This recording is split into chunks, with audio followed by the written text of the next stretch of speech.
Before beginning assembly, make sure you have all your parts and hardware. Firmly press each caster into the base until you hear a click.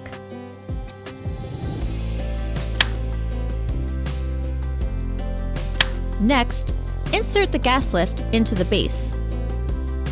The arrow on the mechanism should face towards the front of the chair. Attach the mechanism using the included screws. Fasten each screw in an alternating cross pattern as shown here.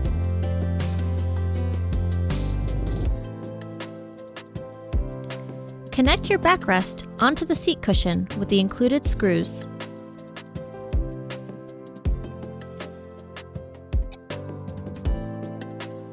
Firmly place your seat onto the gas lift. Your final step of assembly is to sit on your new chair to firmly engage the mechanism onto the gas lift.